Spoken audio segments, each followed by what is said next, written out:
You guys ever heard the story of the prodigal son? Yeah? No? No, okay. Well, you're in for a real treat today then. There's one, but there's always one. Seriously, have you guys ever heard the story? Yeah, right? If you've ever probably been in church, you've probably heard the story of the prodigal son. Do you know that's wrong? You're thinking, what? It's not a prodigal son. There's two of them.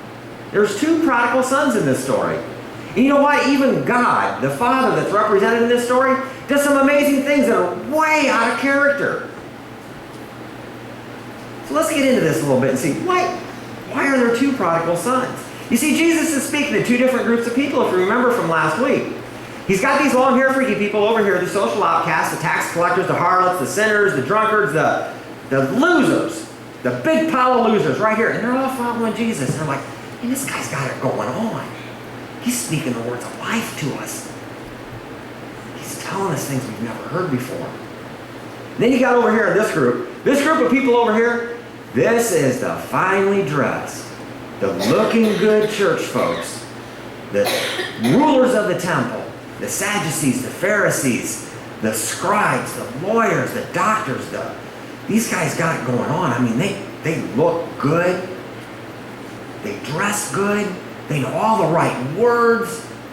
They're at church every single Sunday. And they make sure you know they're at church every single Sunday. These are the guys that Jesus was talking about, would walk around the streets making great big elaborate prayers. So everybody would know just how holy and righteous they were because they were praying so well. And then they would fast a couple days a week, and then they'd walk around all pitiful and sad. They're like, oh, look at me, I'm fasting. Look how holy I am. So these are the two groups that Jesus is talking to. And you remember he told the parable of the lost sheep and how there was much rejoicing over that one sheep. So much so that the guy held a banquet for the lost sheep. One silly little sheep. And the guy holds a huge banquet. And then there was this woman who lost one of her coins from her dowry. She calls all her friends together. There's a lot of rejoicing after all the effort of looking for that coin. And it's these same two groups of people that Jesus is talking to. And normally we spend so much time on the prodigal son, the one that runs away, the younger brother, that we miss the point that there were two prodigal sons in this story. We should always approach the Bible and look for God the Father. What is Jesus up to? What is God doing in the story? Because that's where we will find our cue. See, because in this story that we're going to read, this parable, God is representative of the Father. And then you have the younger brother, the one who wanted his inheritance, took off and went to a far country and lived all wild and crazy like. See, that's this group over here.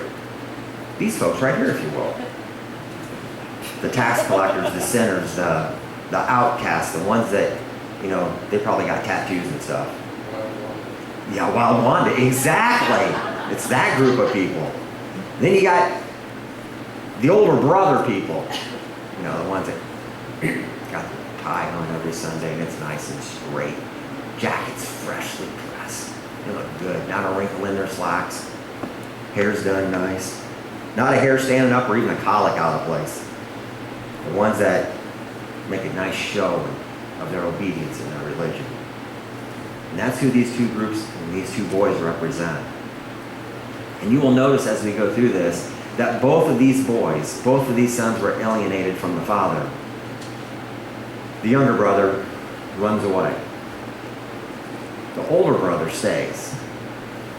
But as we read in verses 25 and 26, you'll see plainly, he wasn't interested in the father. He was interested in the father's stuff. He wanted that inheritance, and that's what he was after. Both of these boys exercised, or attempted to exercise, what we would call controlling their own destiny.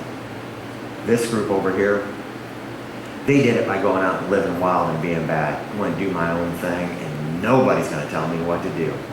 It's all about me, and I'm going to have fun doing it and set the world on fire.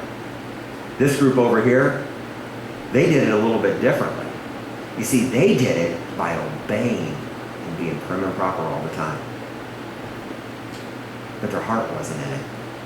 Their motive is completely wrong. These guys exercised it by being wild. These guys exercised it by staying at home and being good and putting up a facade, if you will.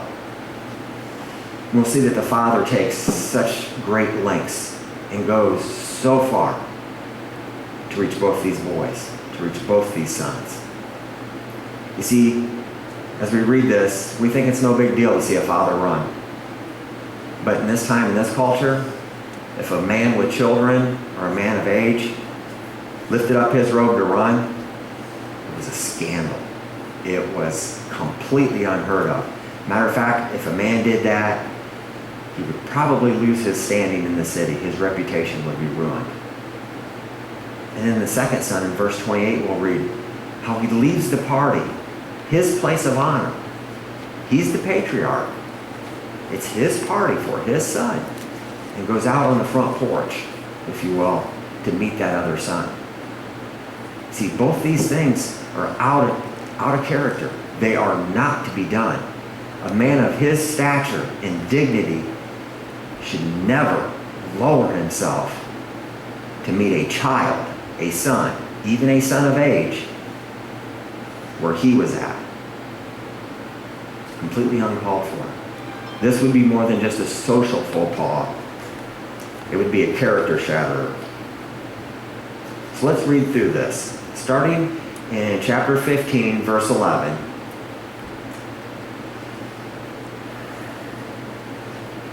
He said, a certain man had two sons. Jesus is telling this parable. The younger son said to his father, give me the portion of the goods that fall to me. When you guys hear that, what do you think? He wants his inheritance early. Do you know what he's saying to his father? You are dead to me. You are dead. You no longer exist. We know this because in verse 24 and 32, the father says the son that was dead is now alive. He says, you're dead to me. Just give me my stuff and let me go. So the father divided up his livelihood. The man's still alive, still earning an income. And he gives the son his inheritance. And not many days after that, the younger gathered up all together and journeyed to a far country. And there he wasted his possessions on prodigal living, which simply means he lived wild and crazy.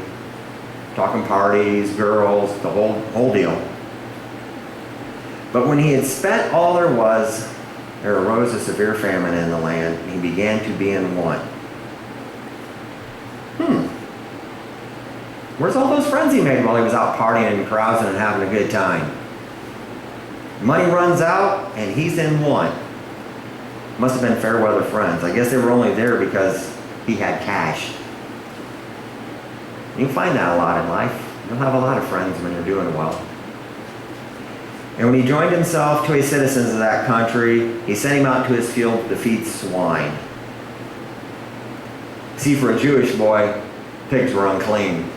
Not just a little unclean, they were a lot unclean. And he's not just feeding the pigs, he's in the pig pen with them as a slave.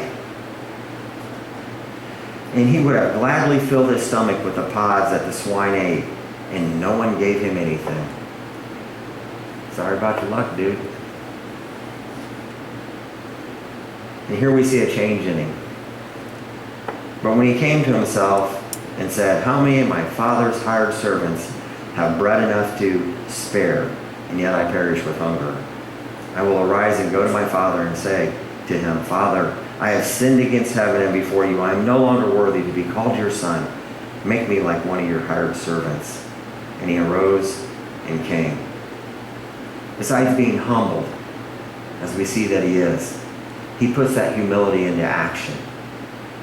He doesn't just sit in the pig pen. The humility drove him to do something. It drove him to repentance, and it drove him to return to his father's home. But when he was still a great way off, his father saw him and had compassion on him, and ran and fell on his neck and kissed him. This kid's a nasty mess, fresh from a pig pen. And his father just hugs on him. He's now unclean because of his son. Because he would have that excrement, pig slime, and slop on him. And the son said to him, Father, I have sinned against heaven, and in your sight I am no longer worthy to be called your son. It's great humility. But the father said to his servant, bring out the best robe and put a ring on and sandals on his feet. See that? He's so poor, he didn't even have shoes to walk home in. And bring out the fatted calf and kill it, and let us eat and make merry. For this son of mine who was dead is now alive again. And he was lost, and he is now found. And they began to make merry. Now here's where we start to look at the older brother. And the older son, who was in the field, came to him and drew near the house, and he heard the music and dancing. So he called one of the servants. Hey, what's going on? What in the world has happened here?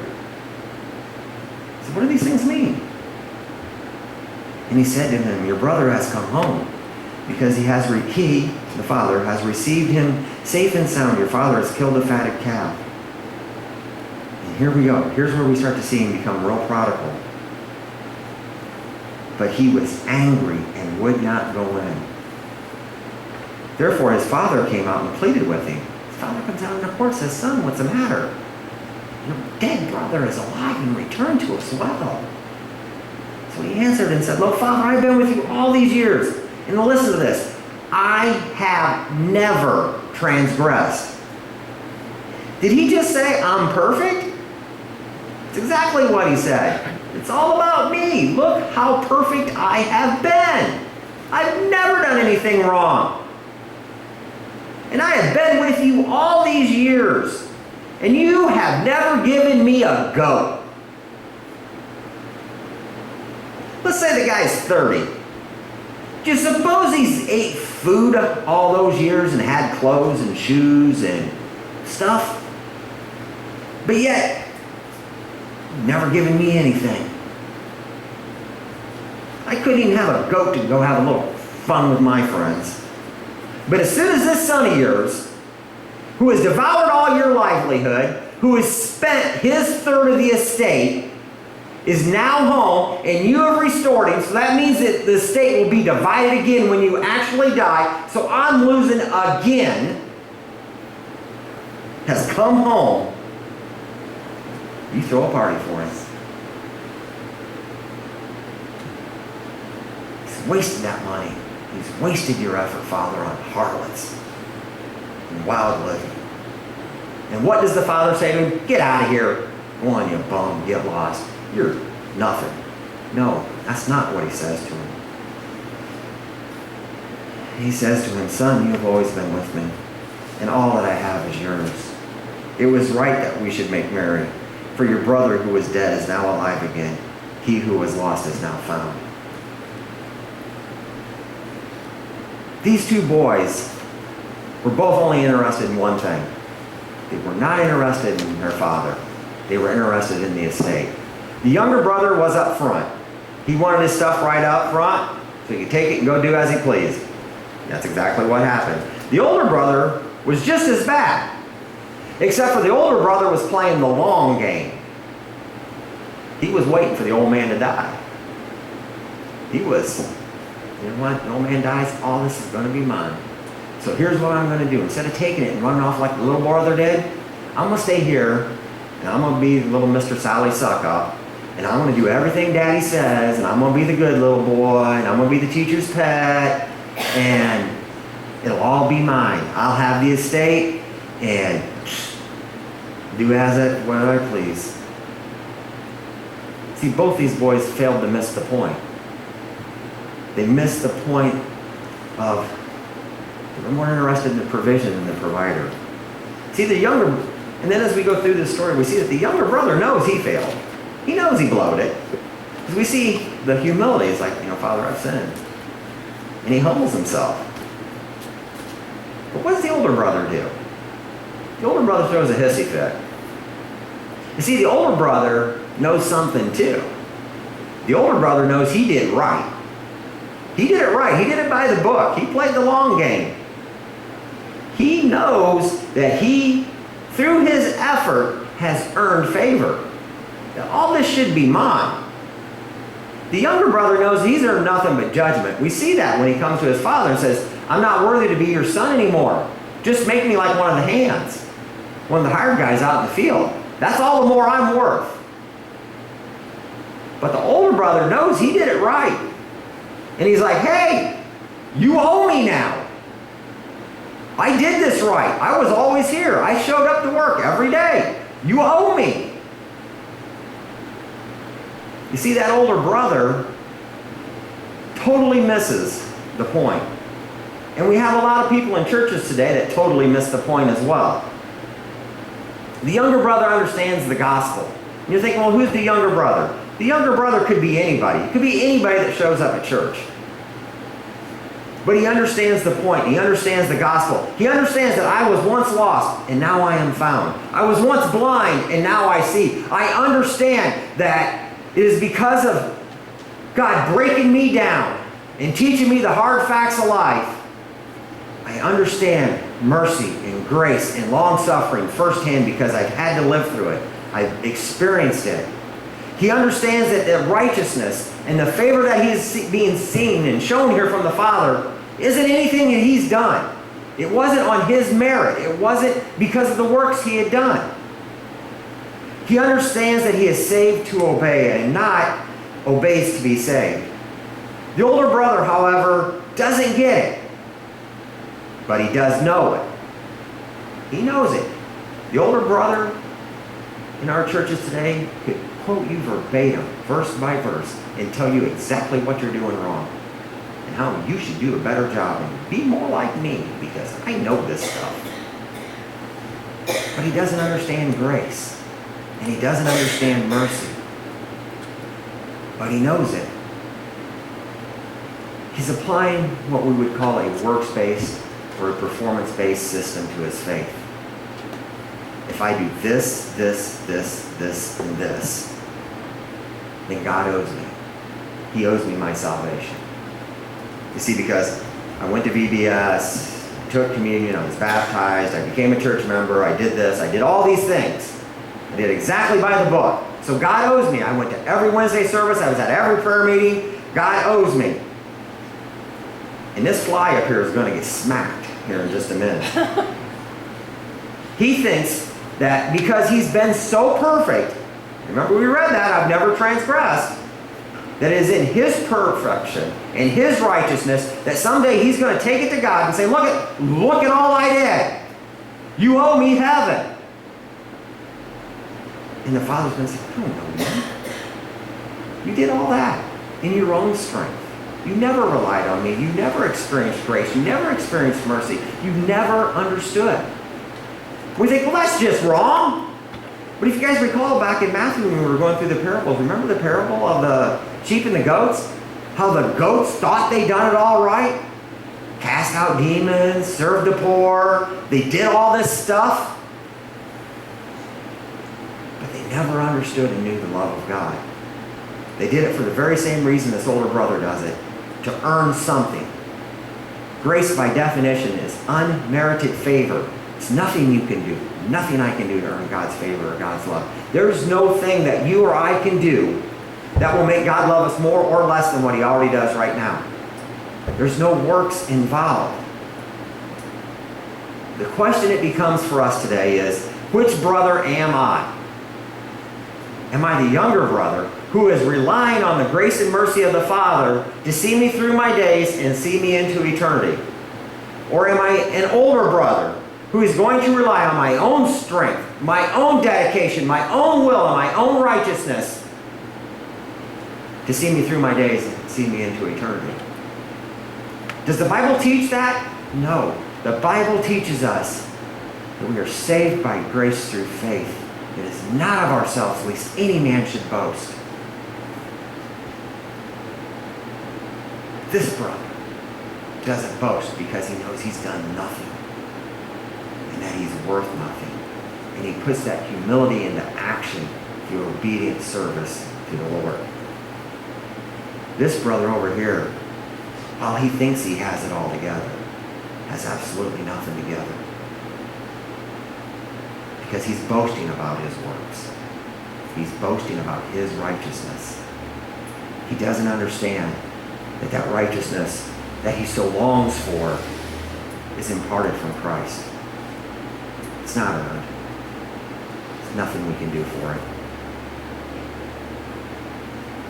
As we get ready to take communion today, this is a good time for us to evaluate, to take a minute and think, which brother am I? Am I the type of older brother that's going to sit in a pew for 40, 50, 60 years and stick my nose up in the air every time someone comes in that doesn't dress like me, someone who doesn't look like me, someone who doesn't talk like me? Or am I going to be that younger brother who understands that everyone's created in the image of God and not one of us is perfect? Am I going to stand in front of God someday and say, look what I did? Or you stand in front of God and say, I got nothing for you. Just me.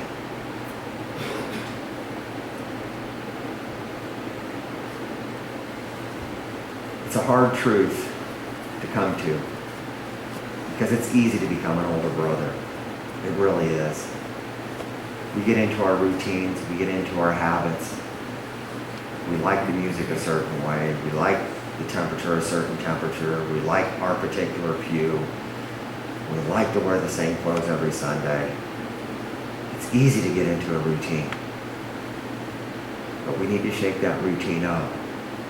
Because if we don't shake it up, we'll think that we'll get to thinking that there's only one way to do this. There's only one way to do church. There's only one way to do salvation. There's only one way. You see, you can't listen to different music. You can't.